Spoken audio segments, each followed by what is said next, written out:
Okay, day 126, Hillary's Henchmen. Basically, yesterday I said you shouldn't use law enforcement. This is Andrew McCabe of FBI Deputy Director. You shouldn't use law enforcement as a way of extorting political contributions for the Clintons. And he's been doing this.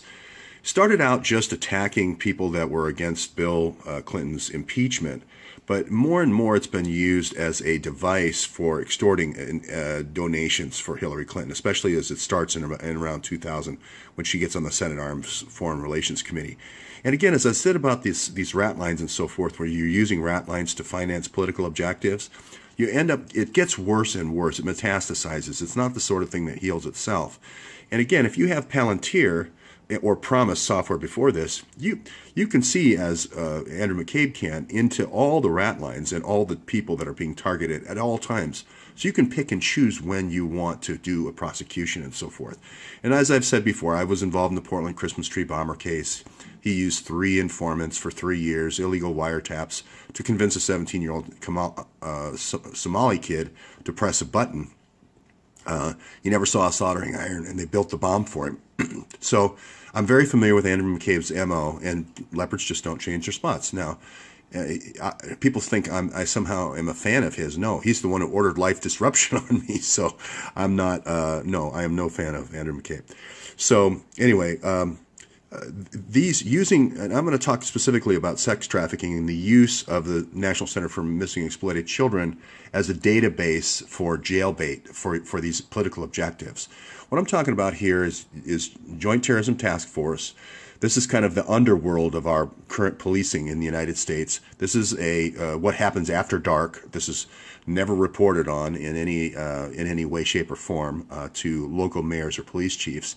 But it's the use of people, of girls that are on this list of National Center for Missing and Exploited Children to act as a honeypot or to attract men to film them illicitly, and the younger the better, because obviously we can then prosecute them for asset forfeiture is a key way, but then also we can bring in revenge groups like Operation Underground Railroad, or the people that are around these types of operations that are religious groups that are very dead set against any kind of pedophilia, sex, and so forth. So now we can actually destroy those people's lives and get their we can harvest their organs, not only get their money and asset forfeiture, but we can harvest their organs. And I know this sounds unbelievable that this has been created. It started out with Doug Coe and the Brotherhood, but it's literally exploded into thousands of organizations that are totally dependent on going after these people that have been created through these entrapment programs. And I'll prove that over time. One of the other foundations that people may not be familiar with is John McCain. John McCain, this is Polaris. It's a group. Again, Palantir is going to be at the bottom of it. You might remember part of McCain Foundation is Ashton Kutcher. He's also, crusading against child trafficking and so forth. Well, this is the same idea. Hillary and McCain got together when she became a member of the Senate Arms Foreign Relations Committee. And basically the idea was to lock all arms buys for the U.S. and try to guide foreign policy into all these topples. They did Timber Sycamore, which was the overthrow of Syria together. They did Zero Footprint, which was the overthrow of Libya, etc. There's going to be many others, Sudan, Honduras, etc. So McCain is involved in this to a smaller degree. But the same idea is collect a whole bunch of political targets that we can then do asset forfeiture, basically. So here's one operation that Operation Underground Railroad did. Basically, you roll up into, this is Haiti, you roll up into this Calico Beach Club with a catamaran of 33 people. Hey, it's a big party, we're boozing all the way. We get there. Most of the girls are over 18, but there's a couple that are 16, and then there's one that's 13. But what you do is you have an arrest. You have 8, I think there was 8 marks or 8 targets. Out of that 33, everyone else has a great time.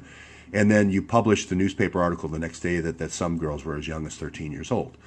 So I still haven't seen a list of who the 8 that were arrested, so I'm not even sure if this was a real deal at all. But then Glenn Beck says, mission accomplished, we saved 33 girls.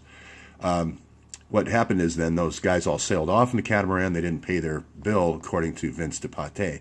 This isn't really law enforcement. This is kind of like a Duke road trip, a Duke lacrosse road trip on government funding. It's what it really is. And it's, again, not to create law enforcement. It's to create political contributions through extortion. And again, this isn't about just putting people away in prison. Matter of fact, it's better if you don't prosecute them. You want these revenge groups to come in and have these people commit suicide so then you can get their organs. And this is actually what's happening. So I'm only reporting facts here.